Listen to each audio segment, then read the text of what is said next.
I want to say that feeling not pretty has little or nothing to do with actually being pretty, because you can actually be one of the most conventional, good-looking people in the world, but you can still feel like the ugliest person in the world.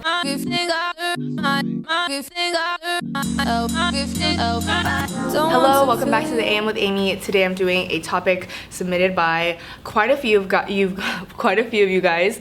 I get this question or topic requested every so few months by different girls around the internet, and this is an email I actually woke up to this morning, and so I figured, it's about time that I do it. So she says, "Hi Amy, have you ever dealt with not being the pretty friend, quote unquote?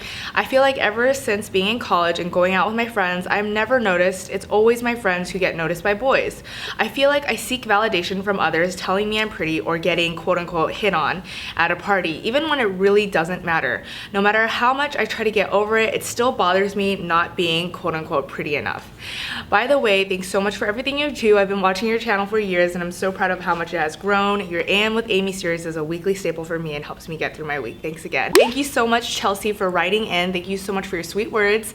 You are one of the many reasons why I continue to do this series. Just get into it. I'm gonna do my eyebrows. I already have my base on.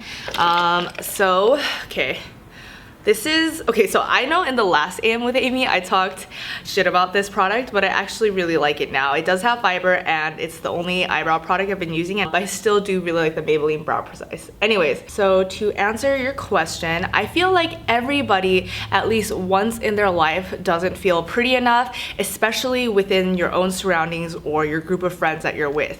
Now, do I feel this all the time and does it stifle me?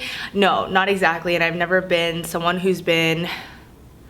I think I've always been very insecure about the way that I look, but I have grown out of thinking that my appearance is the most important thing about my life. So let me break this down. So I feel like there are two reasons as to why you might be feeling this way. And number one is definitely self-perception and projection. Regardless of whether or not you might actually be the quote-unquote not pretty friend, I think a lot of what is going on right now has to start with your mind.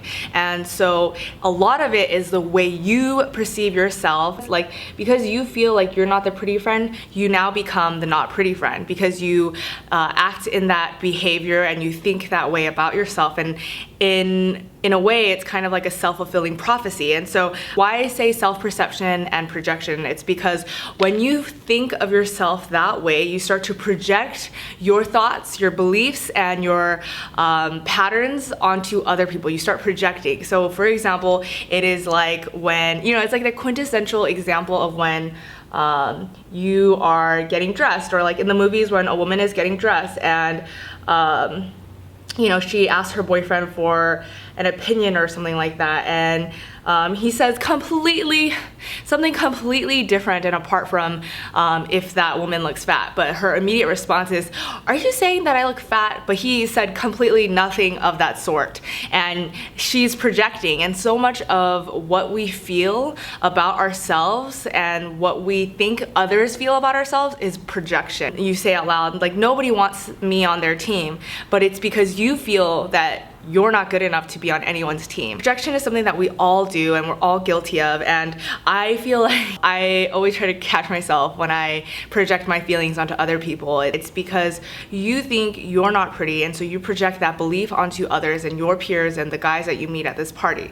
And so how do you not project and how do you not feel that way about yourself? Well, I would say that it starts with all in your head. It's all in your head. It's all in your mind. It's what you think you become. Like, I can't say that enough in every AM with Amy, it seems. Like, the brain is so powerful. The mind is so powerful. Like, what you think you are, you become. So the moment that you say you are awkward and not good looking, I truly do believe that you become awkward and, not good looking, whatever that might entail. I want to say that feeling not pretty has little or nothing to do with actually being pretty, because you can actually be one of the most conventional, good-looking people in the world, but you can still feel like the ugliest person in the world, and vice versa. You could actually not be a very conventionally good-looking person, but you could feel the prettiest. So honestly, those two have very little, if at all, any relation or correlation to each other. It is all up here. It's all what you think. It's all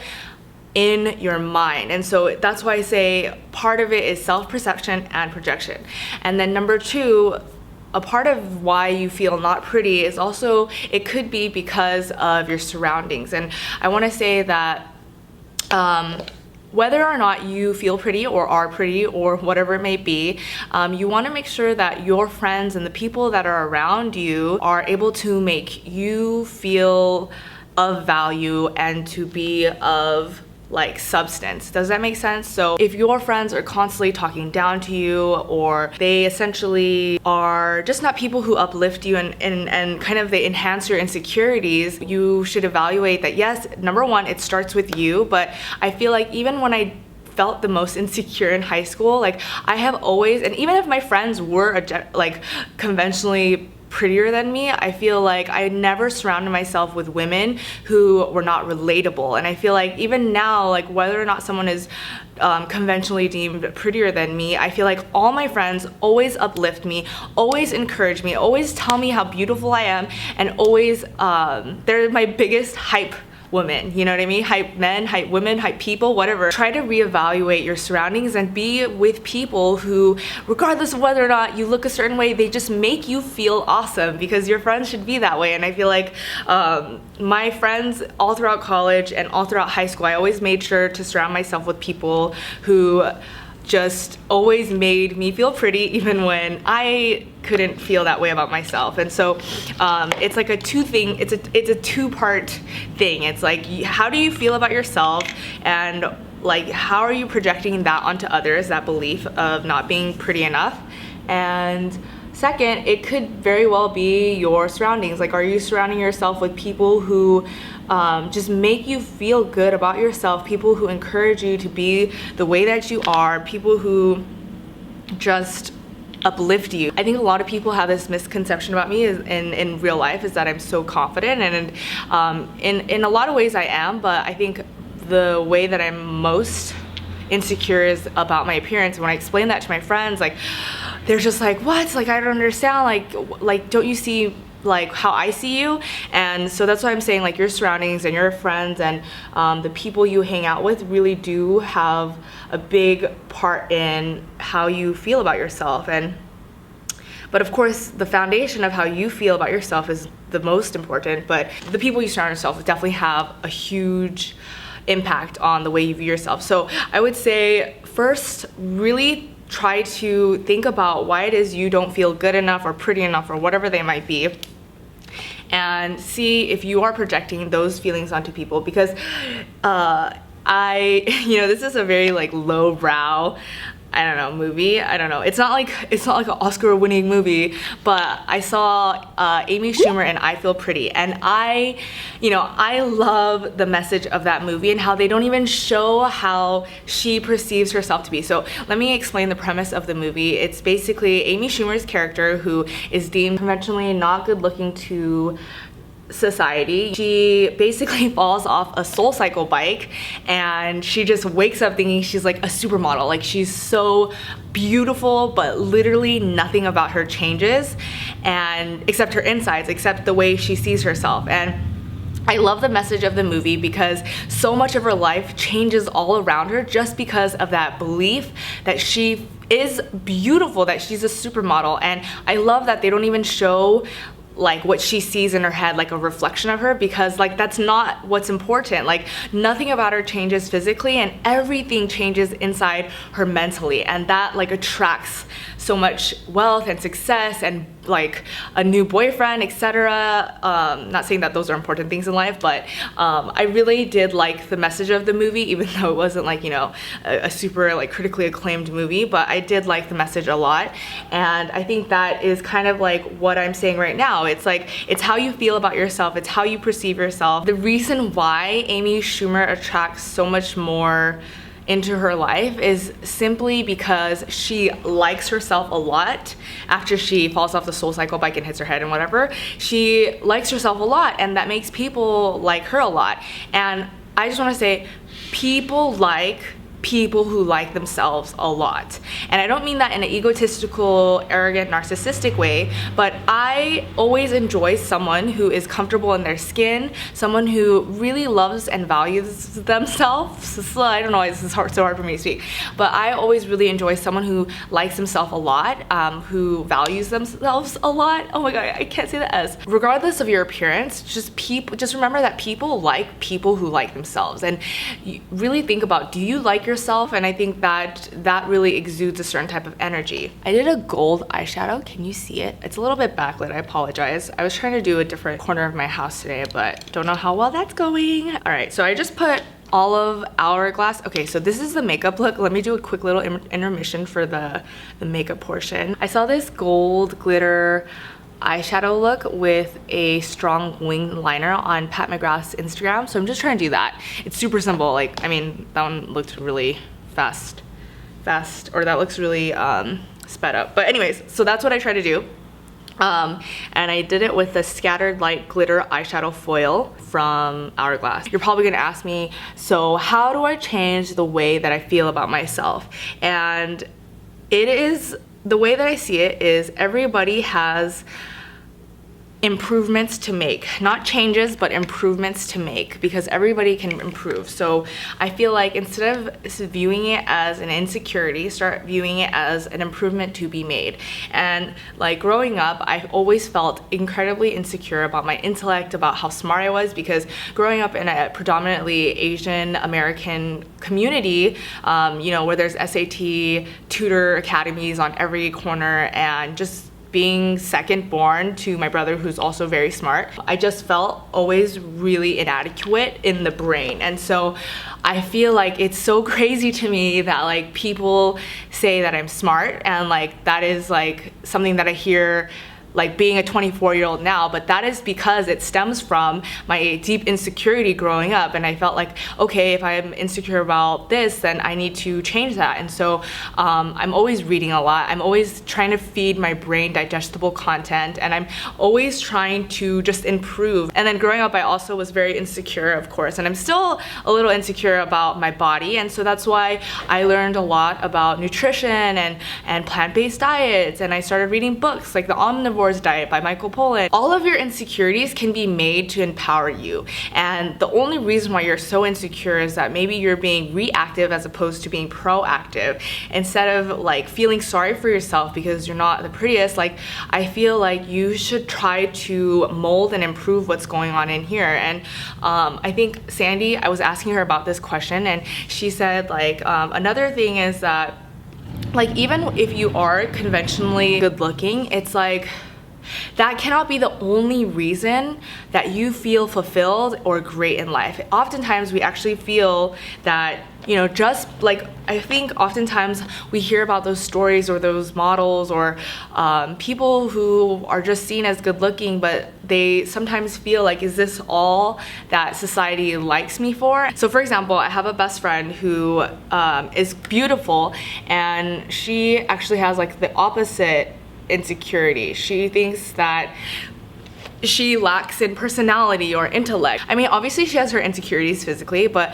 I think that when she goes on dates, it's always thinking like, what else do you like me for other than my looks? And you hear a lot of those stories. It's also like how, you know, when people like you for things that aren't really that important. It's like when someone likes you for your looks, like yes, that's amazing, and yes, you get validation, but that can't be the only thing you get validation from. And if anything, if someone likes you just for the way you look, that's actually really quite, I don't know, disheartening, because you know, how many times have you met someone who is strikingly gorgeous but just really lacked in substance and in character? Or how many times have you met someone who was beautiful conventionally but just really was an awful person? Like, do you still find that person attractive?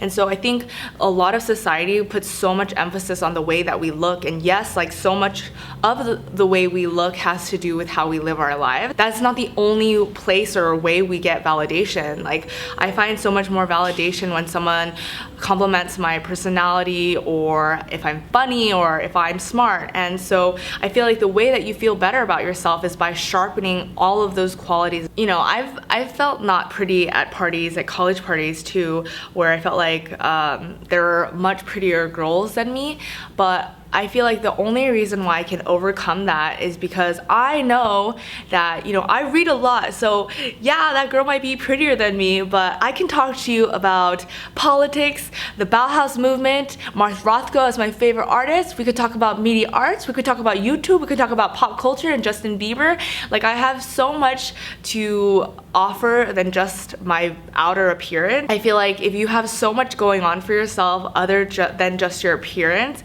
like the way that you look will fall last on that list of what is making you feel good about yourself. Trust me, if you were just beautiful, you would not feel good about yourself either. You need to feel good about yourself in all the ways. And so the way that I think you can feel pretty is by taking care of yourself physically, emotionally, mentally, at the soul level. It's by just taking care of yourself. It's by eating right. It's about, you know, hygiene. It's about reading or consuming content that, you know, helps you grow. And it's also about checking in with how you feel. And, you know, to me, the most attractive thing about a person is someone who takes care of themselves. So while how you look can make you feel prettier or better about yourself, I just want to reiterate that it very oftentimes can also have nothing to do with how you feel about yourself. It's fostering a relationship with yourself that's healthy and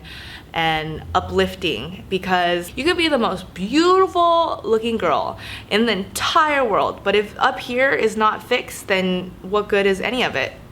And I think you're on the right track, Chelsea. Like, you say you can't help but get validation from people, and it's like, why do you need validation from others? And is it because you don't have validation from yourself? And is it because you don't think that you're good enough, that you're pretty enough? Are you projecting? And don't worry, like I said, like, I am so guilty of projecting my feelings onto other people. It's such a normal human thing, but there are so many ways that we can combat that and to really be self-aware and to help ourselves get better. Komi is gonna try and eat some of my stuff. Hello. And I think that this somewhat is true and factual, because we see a lot of people, those who get plastic surgery, we see that they often get addicted to procedures and they constantly are wanting to, you know, quote unquote, improve themselves. Plastic surgery oftentimes doesn't fix what is going on in here and in here. Another thing that Sandy said that I thought was really important to note was,